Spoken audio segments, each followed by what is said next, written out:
Hello guys, welcome to our channel. आज हम class 12th का एनसीईआरटी का चैप्टर नंबर 1 सॉल्यूशन का एक्सरसाइज नंबर 1.9 करने जा रहे हैं। Let read the question. A sample of the drinking water was found to be severely contaminated with the chloroform supposed to be carcinogen. तो क्या बोला है कि एक ड्रिंकिंग वाटर का सैंपल है, उसमें क्या मिला हुआ है, हमारा क्लोरोफॉर्म मिला हुआ है जो कैसा है, कार्कोजेनिक, मतलब कि कैंसर कॉजिंग है। The level of the contaminated was 50 ppm by mass. तो हमें लेवल ऑफ कॉन्टामिनेशन दे रखा है, हमें बोला है कि हमें इसको एक्सप्रेस करना है in the percent by mass. ठीक है, तो पहले पार्ट नंबर 1 करते हैं। तो हमें क्या गिवन है क्वेश्चन में, 15% ppm। इसका मतलब क्या, इसका मतलब ये कि 15 gram chloroform that is CH3Cl present है इन 10⁻6 ग्राम ऑफ सॉल्यूशन के अंदर।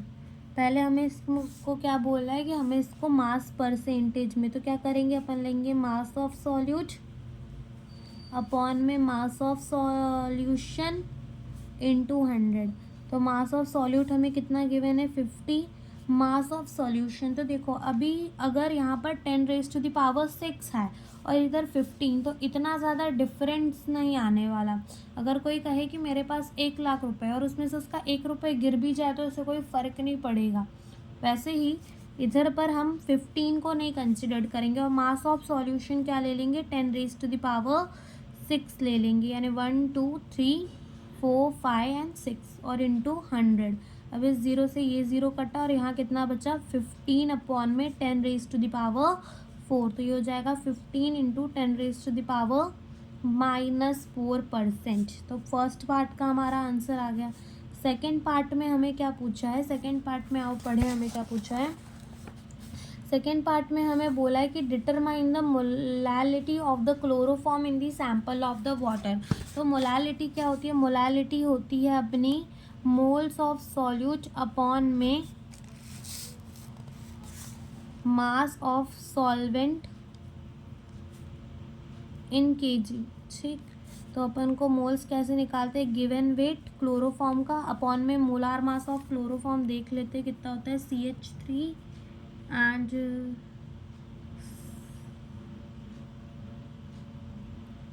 सॉरी, जो हमारा फॉर्मूला होता है क्लोरोफॉर्म का, वो हमारा क्लोरोफॉर्म का फॉर्मूला होता है CHCl3। ओके, तो ये हो जाएगा CHCl3। ओके, तो यहाँ से कार्बन का 12 प्लस हाइड्रोजन का 1 और ये क्लोरीन का 35 इंटू 3, तो ये हो जाएगा 13 प्लस 35 इंटू 3, तो ये हो जाएगा 105 और ये हो जाएगा 118। तो 118 into mass of the solvent. अभी जो मैंने ऊपर कॉन्सेप्ट बताया था 1,00,000 और 1 रुपये वाला, तो वो यहाँ फॉलो होगा। यहाँ पे मास ऑफ द सॉल्वेंट हम 10⁻6 ही ले लेंगे और ये हमें किस में गिवन है, ग्राम में। हमें किस में चाहिए, केजी में, तो 1000 से ऊपर मल्टीप्लाई।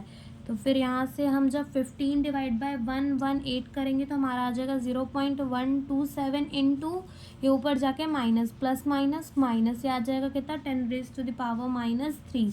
तो ये अपनी आ गई मोलैलिटी। मोलैलिटी की यूनिट क्या होगी, मोल पर केजी। तो यही हमारा आंसर आ गया। Thank you for watching the video.